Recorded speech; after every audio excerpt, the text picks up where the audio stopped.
Good morning and welcome to day 29 of our daily Lenten video series. I'm Pastor Scott, coming to you from Ascension Lutheran Church in Citrus Heights, California.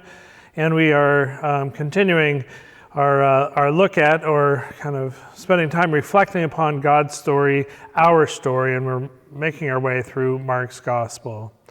And here we are on this Monday morning. We're further along in the stories of what happened while Jesus was in Jerusalem prior to his crucifixion. In today's story, Jesus is sitting across from the treasury and watching people make their offerings as they brought them to the temple. And it's clear that those who were making large offerings, it was obvious they were making large offerings. However, it was that they were dropping their money into the treasury, and then this widow comes and brings 2 coins and offers them, puts them into the offering. And my guess is probably was trying to do it in a way to not draw attention to herself.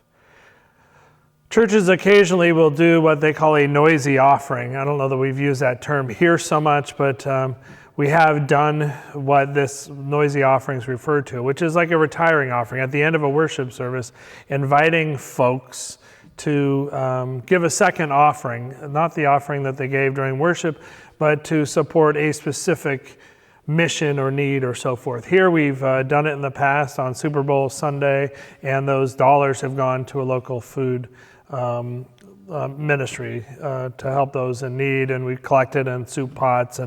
And when those coins are dropped in, they make a lot of noise because typically what you're asking for is people to take and empty what they have in their pockets and give that as an offering in addition to what they've given during worship.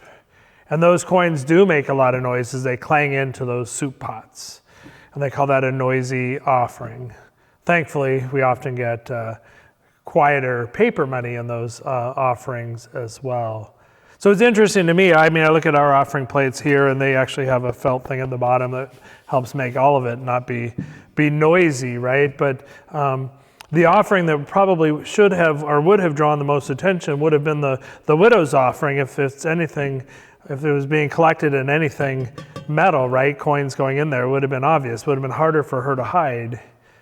And those offerings that would have been paper offerings would have been quieter, and yet Jesus was still able to see how those who were giving big offerings were giving them, and to be able to recognize that they were large offerings.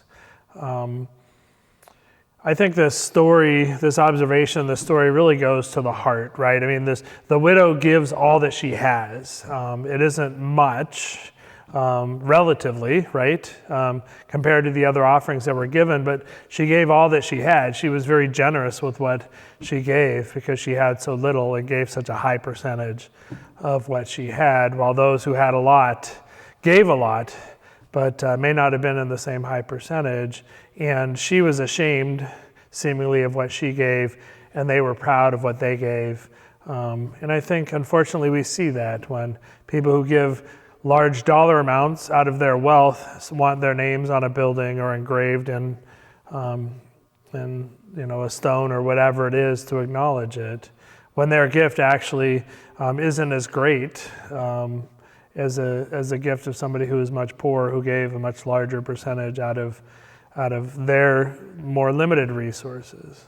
It really becomes a matter of where our heart is when we're giving. Are we giving to be seen by others? Are we giving for the glory of God? Do our gifts demonstrate our trust and our faith and our confidence that God is actually the one who provides for all of us, and that we are empowered and encouraged and trusted to steward those resources and then give them back to God in order that they might be multiplied. Thanks for spending a part of this day with me. I look forward to seeing you tomorrow for day 30 of our daily Lenten video series. Take care.